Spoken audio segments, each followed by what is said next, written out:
There is a story, old as civilization itself, about a man who spent his entire life digging for gold in a mountain. Every day he would strike his pickaxe against the stone, convinced that wealth lay just beyond the next wall of rock. He worked until his hands bled. He worked until his back bent.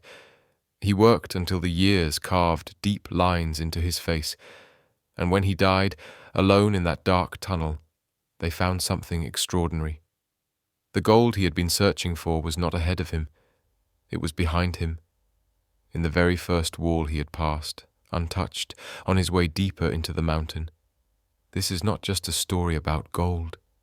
This is a story about you, about all of us, about the fundamental paradox that defines the human relationship with wealth, that we spend our lives chasing something we believe exists somewhere out there, in the future, beyond the next achievement or the next paycheck, while the very thing keeping us poor sits invisible in our hands, repeated every single day, buried in the patterns we cannot see.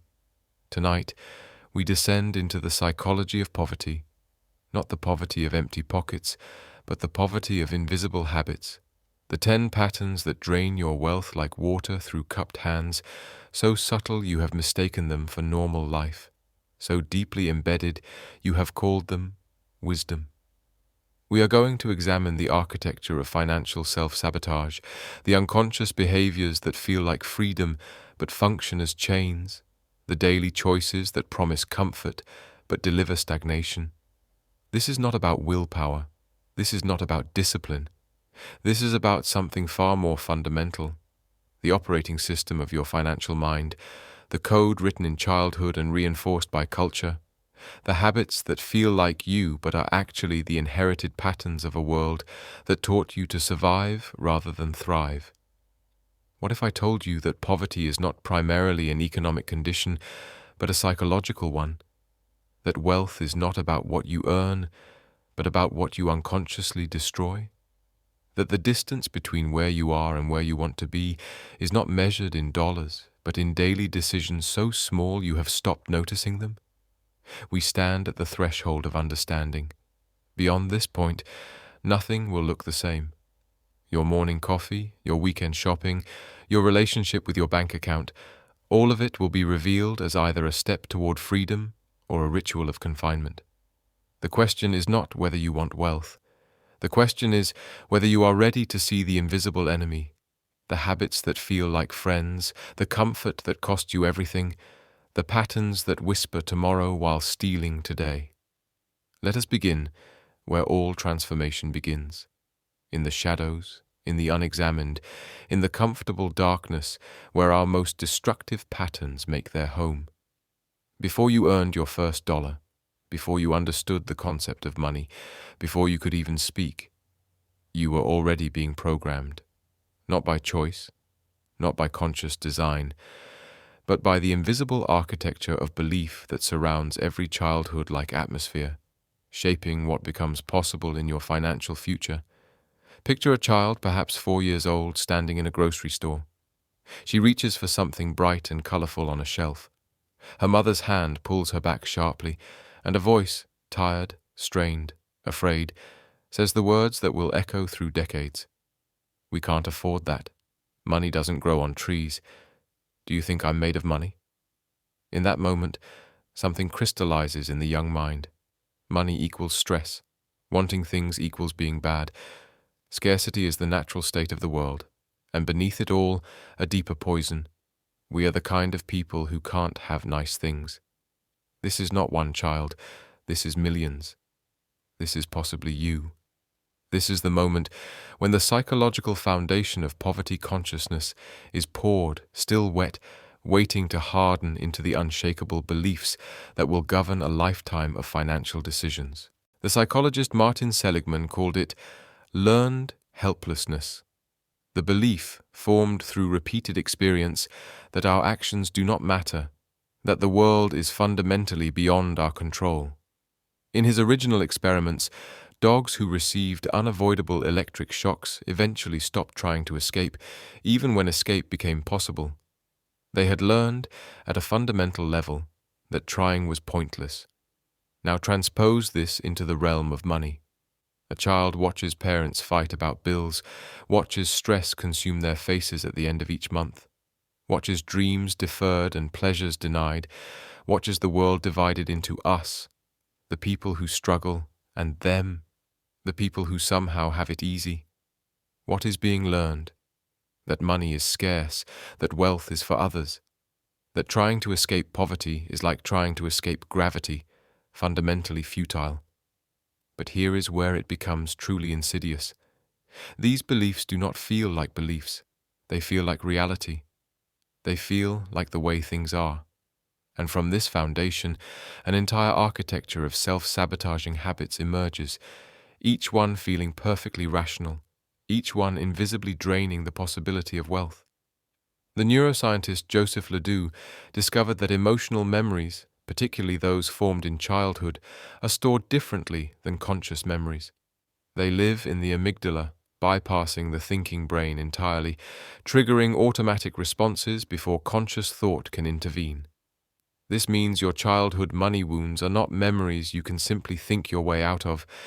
They are automatic programs running beneath conscious awareness, activated every time money is mentioned, every time a financial decision must be made. Consider the ancient parable from another angle, the elephant and the rope.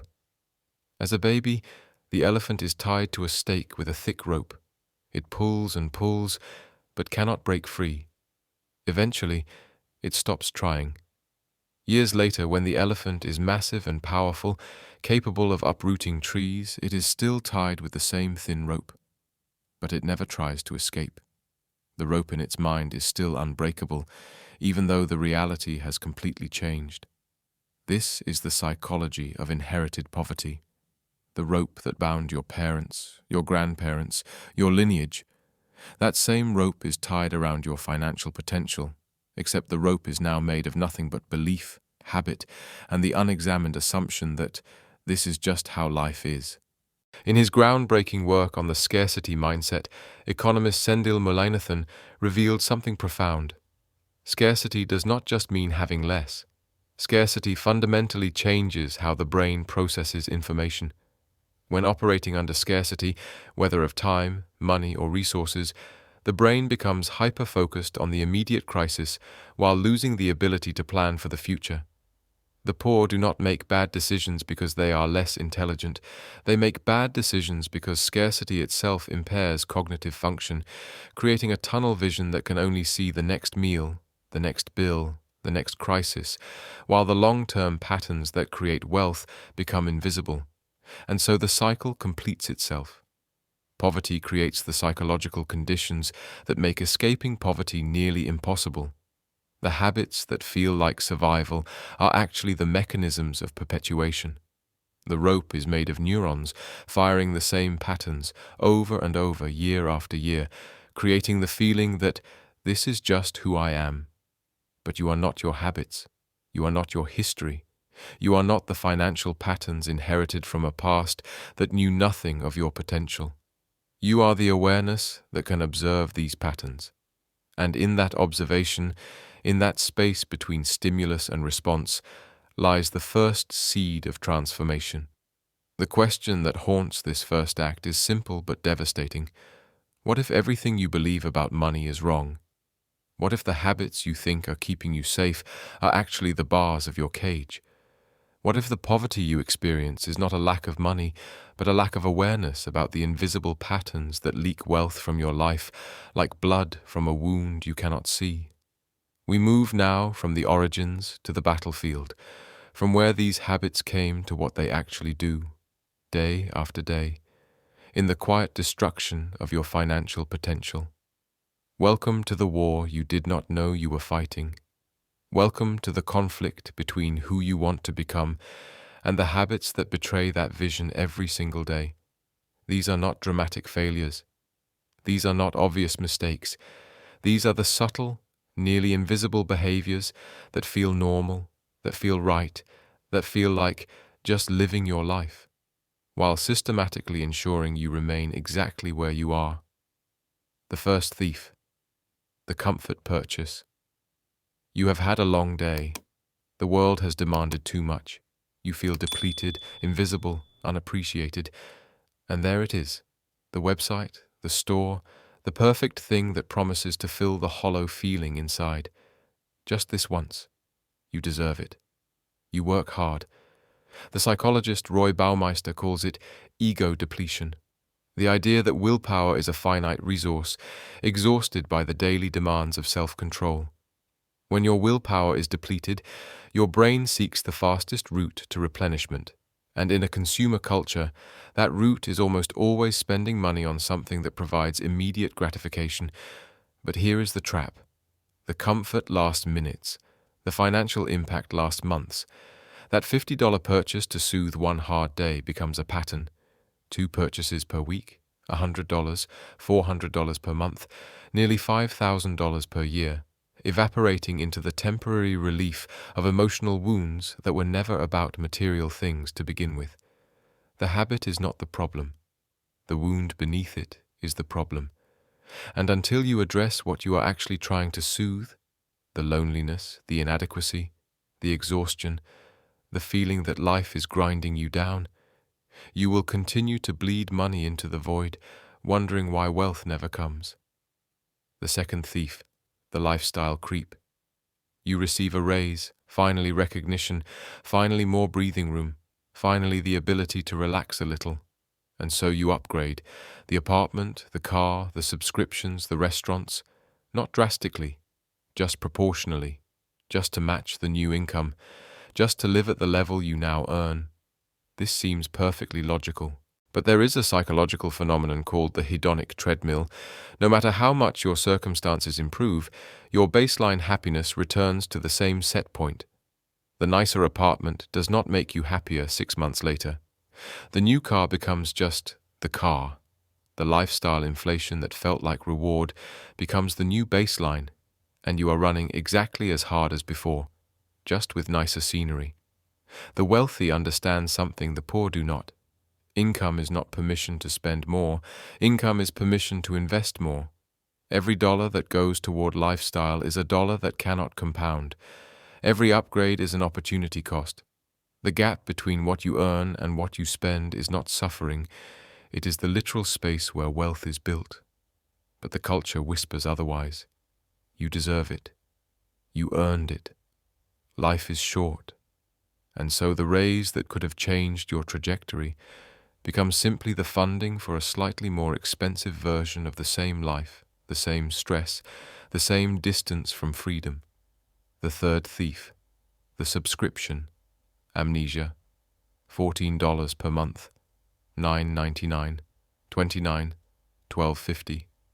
They add up so slowly, so incrementally, that your brain stops registering them as spending.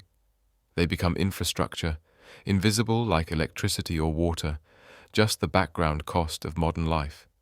The psychologist Daniel Kahneman won a Nobel Prize for showing that humans are fundamentally irrational about money. One of his key findings, we think in terms of transactions, not aggregates. A single $14 per month subscription feels trivial, but 14 subscriptions, that is $196 per month, $2,352 per year. Money leaving your account automatically, invisibly, forever, for services you often forget you have. The subscription model is brilliant precisely because it exploits this cognitive weakness. It makes spending invisible. It transforms what should be an active choice into a passive drain. And worst of all, it creates a psychological barrier to cancellation. The feeling that stopping it requires effort, decision, and confrontation with the uncomfortable truth of how much you have been wasting. How many subscriptions do you have? Do you know? Have you reviewed them in the past 6 months? Or have they become like debt, something you acknowledge exists but never actually confront? The fourth thief, the social obligation. Your friends are going to dinner, not a casual meal, a nice place, the kind where appetizers cost $20 and cocktails cost $15. You cannot afford it. You know you cannot afford it. But to say so would be to reveal something you have worked hard to hide, that you are struggling, that you are different, that you are being left behind. And so you go. You order the moderately priced entree. You skip the appetizer, but feel guilty about it. You have one drink. The bill comes. Your portion is $58, plus tip, $68. Two more dinners this month, $136. Birthday celebrations, bachelorette parties, weekend trips you cannot refuse without seeming antisocial. The sociologist Thorstein Veblen called it conspicuous consumption, spending not for utility but for social signaling, for maintaining appearance, for avoiding the stigma of being poor among those who are not. And it is one of the most devastating habits because it is wrapped in something genuinely important: connection, belonging, relationship. But here is the truth beneath the fear.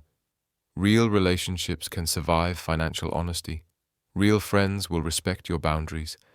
And the people who reject you for being honest about your financial reality are not the people who will be there when you need them most. The habit of spending to maintain appearance is the habit of choosing social comfort over financial freedom. And every time you make that choice, you are saying that other people's perception of you matters more than your actual future. The fifth thief, the false economy. You buy cheap shoes because expensive shoes are $120, and you do not have $120. The cheap shoes cost $35. They last 4 months. Over 2 years, you buy 6 pairs of cheap shoes, spending $210, while the expensive shoes would have cost $120 and lasted 2 years or longer. The writer Terry Pratchett called this the boots theory of socioeconomic unfairness.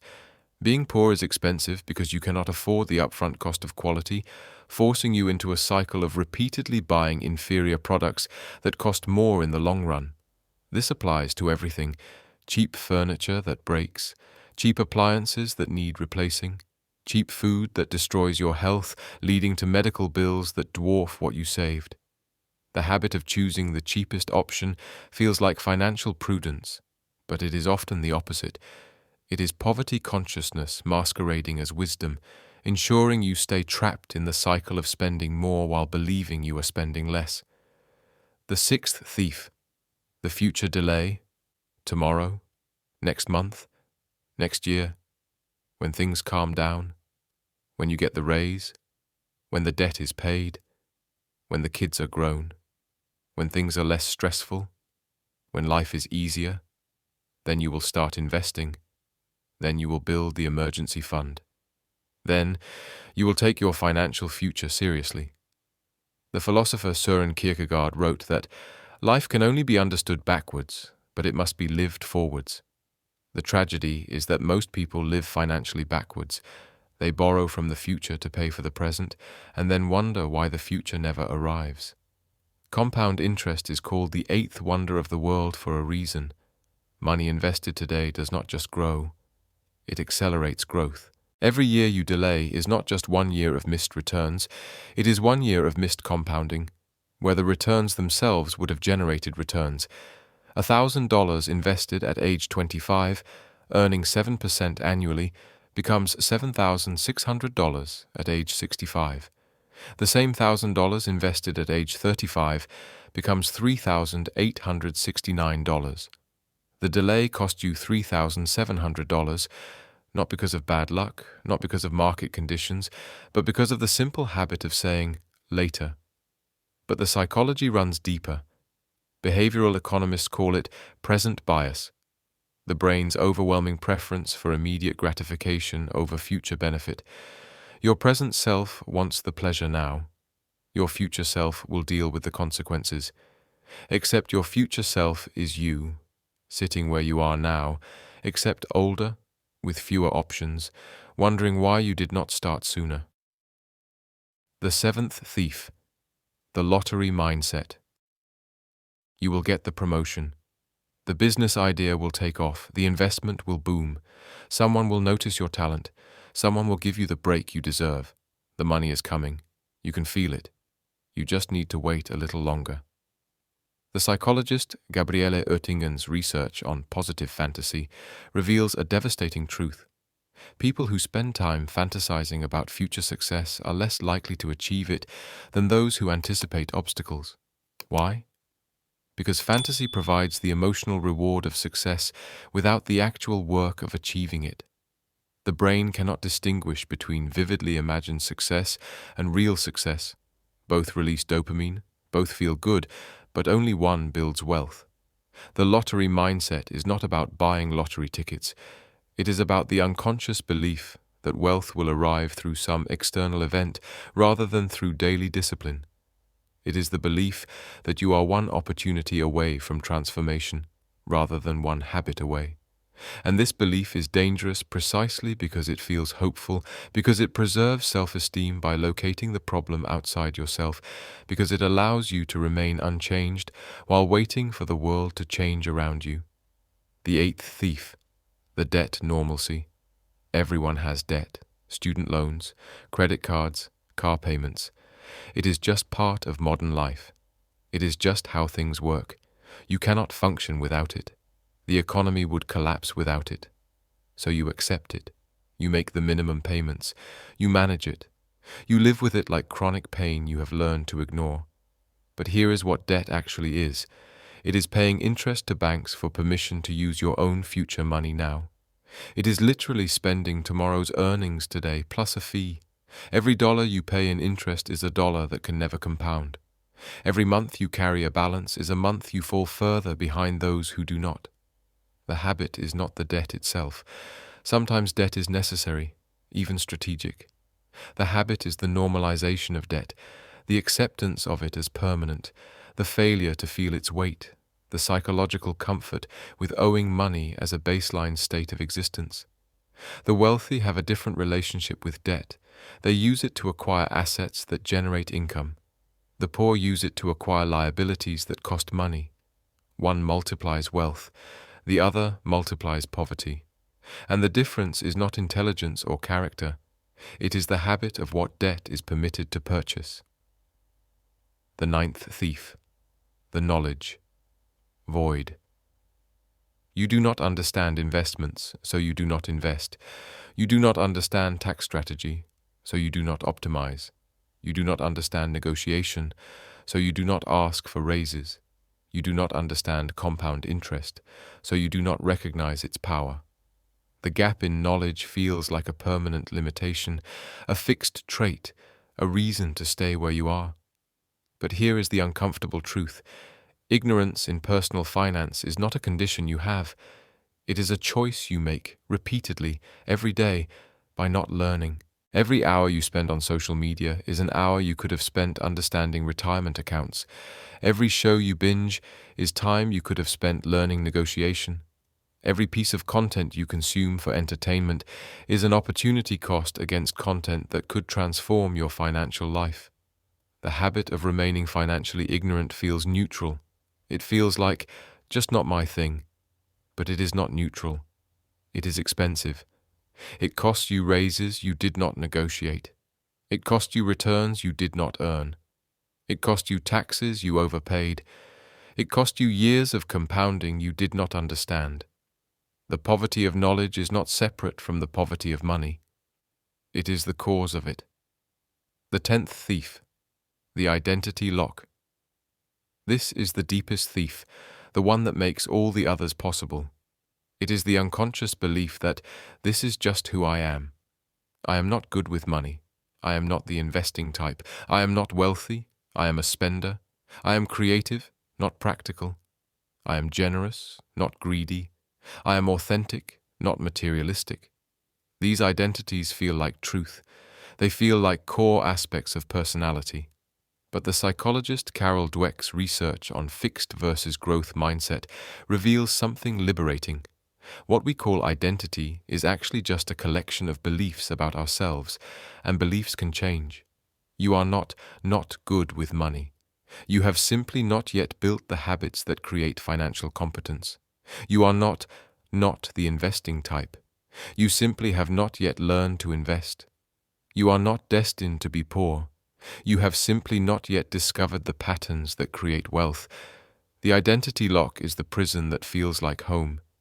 It is the habit of defining yourself by your current limitations rather than your potential. And it is the final, most invisible thief, stealing not your money but your belief that transformation is even possible. And now we arrive at the threshold. Now we stand at the point where knowledge must become transformation, where insight must become action, where the invisible becomes visible and the pattern can finally break. Here is the truth that changes everything. Habits are not you. They are software running on your hardware. They are programs written by your past, and programs can be rewritten. The neuroscientist Michael Merzenich won the Kavli Prize for his work on neuroplasticity, the discovery that the brain physically rewrites itself based on behavior. Every time you repeat a habit, you strengthen the neural pathway. Every time you resist a habit and choose something different, you weaken the old pathway and begin building a new one. You are not trapped. You are in the middle of an ongoing rewrite, whether you realize it or not. The question is not whether you can change. The question is whether you will deliberately direct that change. Rewriting the comfort purchase. The next time you feel the pull toward comfort spending, pause, not to deny yourself, not to practice harsh discipline, but to ask, what am I actually trying to feel right now? Name the emotion: loneliness, inadequacy, exhaustion, boredom. Then ask, will this purchase actually address that feeling? Or will it only postpone the confrontation with it? Create a 24-hour rule. Before any non-essential purchase, wait one day. Write down what you want to buy and why. Tomorrow, reassess. 70% of the time, the urge will have passed, revealing that it was never about the object. It was about the temporary escape from an emotional state that could have been addressed directly without spending $1. And when you do spend consciously. Make it a ritual. Acknowledge the exchange. Feel the weight of the decision. This transforms spending from an unconscious drain into a conscious choice, and in that space of consciousness, the habit loses its automatic power. Rewriting the lifestyle creep. When income increases, the money is not yours. It is a resource that can be directed. Before upgrading anything, automate the savings increase. Get a 10% raise. Increase your automated investments by 10%. The money never enters your checking account. It is not available for spending. Your lifestyle remains exactly the same, but your wealth trajectory changes dramatically. The Buddhist principle of mudita, sympathetic joy, can be applied here. Feel joy for your past self who lived on less. Your current lifestyle already feels abundant to the person you were 5 years ago. You do not need more. You have simply adapted to what you have, and that adaptation works in both directions. Live slightly below your means for 6 months, and your brain will adapt to that as normal, freeing resources for investment without feeling deprived. Rewriting the subscription amnesia. Set a calendar reminder. First day of every quarter, review all subscriptions, every single one. For each, ask, have I used this in the past 3 months? If no, cancel. Does this add value equivalent to its cost? If no, cancel. Would I sign up for this again today? If no, cancel. Make cancellation easier than keeping. Keep a list of all subscriptions in a note on your phone. Include the cost and the cancellation process. When cancellation feels like effort, the subscription stays. When cancellation is one click on a pre-saved link, friction disappears, and the rational decision becomes the easy decision. Rewriting the social obligation practice, financial honesty. It will feel vulnerable the first time. I would love to come, but I am focusing on saving right now. Can we do something that works with my budget? The response will reveal who your real friends are. Suggest alternatives. Host dinners at home. Organize free activities. Propose walks instead of bars. The people who matter will respect the boundary. The people who do not will fade away, and their fading reveals that the relationship was transactional, not real. And when you must participate, set a boundary beforehand. I can spend up to $40 tonight. When you hit it, you stop. No guilt, no explanation, just clarity. Rewriting the false economy. Learn to distinguish between cheap and frugal. Cheap means buying the lowest price without regard to value. Frugal means optimizing value per dollar spent. Sometimes frugal means spending more upfront to spend less over time. Calculate cost per use. A $200 jacket worn twice per week for 5 years costs 38 cents per wear. A $50 jacket worn once per month for a year costs $4 per wear. The expensive jacket is actually cheaper. Apply this thinking to everything: food, tools, education. The cheapest option is rarely the most economical. Quality, carefully chosen, is the ultimate economy. Rewriting the future delay. Start absurdly small. $1. Invest $1 today. Not to build wealth. $1 will not build wealth, but to break the psychological barrier between thinking about investing and being an investor. The identity shift happens through action, not planning. Automate everything. You will not save what is left over. You will spend what is left over. Automate the savings first, from the paycheck, before it arrives in your checking account. What you do not see, you cannot spend, and after 3 months, you will not notice its absence. Commit to the 5% rule. Every month, invest at least 5% of your income, no matter what. Not after bills, not after fun. First, because what you pay first is what you prioritize, and you have been prioritizing everyone and everything except your future self for too long. Rewriting the lottery mindset. Replace fantasy with planning. Instead of imagining the big break, plan the small steps. Instead of waiting for opportunity, create systems. Write down 3 concrete actions you can take this week that move you financially forward. Then take them. Understand the math. The chance of winning the lottery is 1 in 300 million. The chance of building wealth through consistent investing over 30 years is nearly 100%. You are not waiting for luck. You are building certainty slowly through daily choice. Rewriting the debt normalcy. Make debt visible. Calculate the total amount you owe in interest per month. Write it on a piece of paper and put it where you see it daily. Let the number become real. Let it hurt. Let it motivate. Use the debt avalanche or debt snowball method.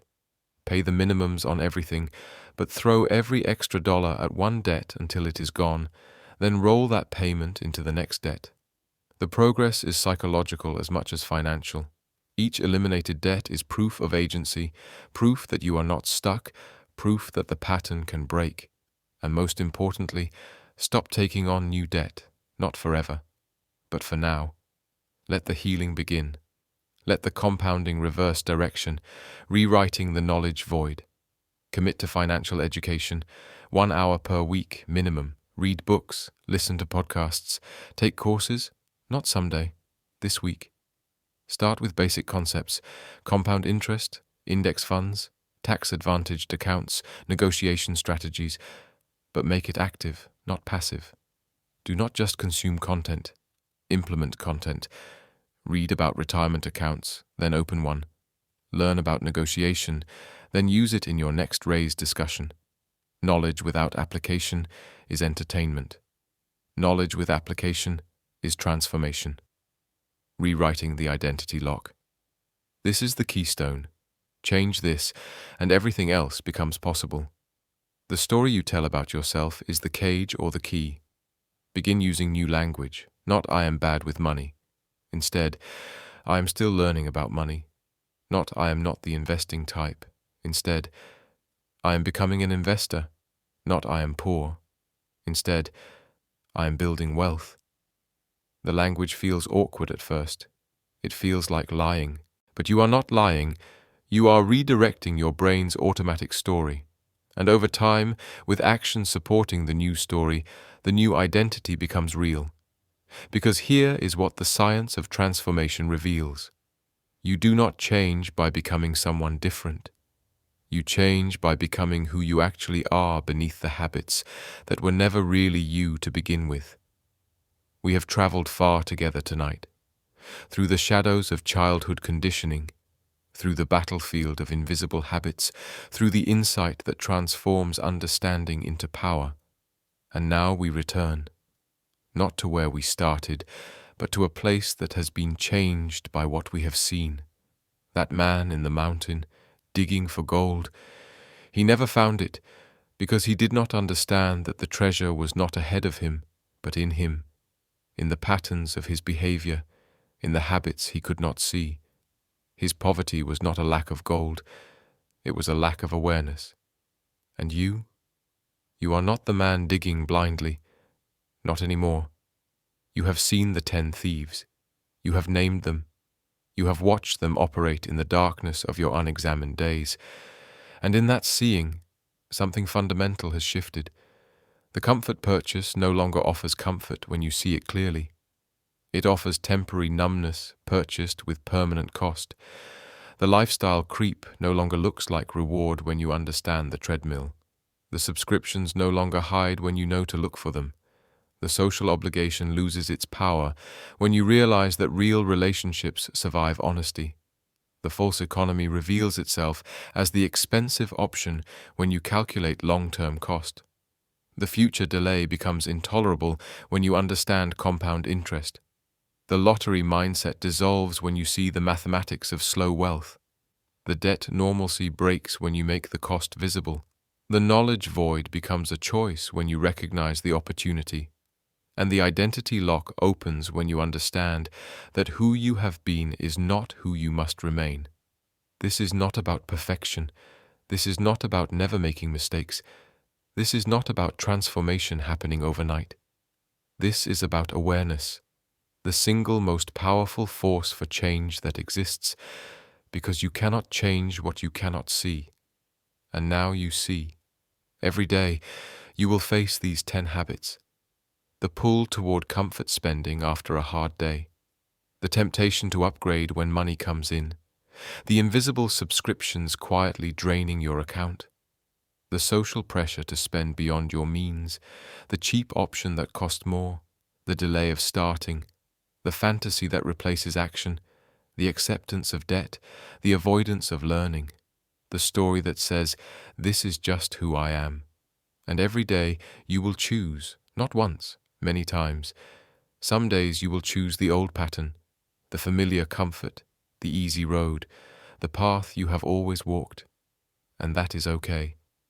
Transformation is not about perfection. It is about direction. It is about choosing the new path more often than the old, until the new path becomes the familiar one, until the new habits become automatic, until the person you are becoming overtakes the person you have been. The gap between poverty and wealth is not measured in luck or talent or opportunity or inheritance. It is measured in daily decisions, repeated over years, compounding into destiny. The poor make unconscious choices that feel good today but cost tomorrow. The wealthy make conscious choices that feel difficult today but build tomorrow. And you stand at the crossroads, armed now with something you did not have before. Awareness. The invisible has become visible. The unconscious has become conscious. The automatic has become deliberate. And in that space, that small space between stimulus and response, between impulse and action, between what you have always done and what you choose to do now, lies the entire transformation of your financial life. There will be moments when you will doubt, when the old stories will whisper that you are being unrealistic, that you are denying yourself, that you do not deserve wealth, that people like you do not become wealthy. In those moments, remember tonight. Remember the 10 thieves. Remember that poverty consciousness is not truth, it is programming. And programming can be rewritten. The journey does not end here. It begins here. Every morning you wake up is another opportunity to choose differently. Every dollar that comes into your life is another choice point. Drain it through old patterns or direct it toward new ones. Every month that passes is either moving you closer to freedom or deeper into the familiar comfort of confinement. Who will you choose to be? Not someday. Not when circumstances change. Not when life gets easier. Now. Today. This moment. This choice. The gold is not in the mountain ahead of you. The gold is in the awareness you now carry. in the daily decision to break the pattern, in the small actions repeated until they become automatic, in the courage to live differently than you have been taught, in the willingness to become who you actually are beneath the habits that were never really you. You have seen the enemy. You have named the thieves. And in that naming, you have taken back your power. Now the only question that remains is, what will you do with it? The foundation of wealth is not money. It is not opportunity. It is not luck. The foundation of wealth is the daily habit of choosing your future over your past, of choosing consciousness over automation, of choosing who you are becoming over who you have been. And that choice, that fundamental, transformative, liberating choice, belongs entirely to you. Welcome to the beginning. The journey toward wealth begins not when your bank account changes, but when your awareness does. And now, you are aware.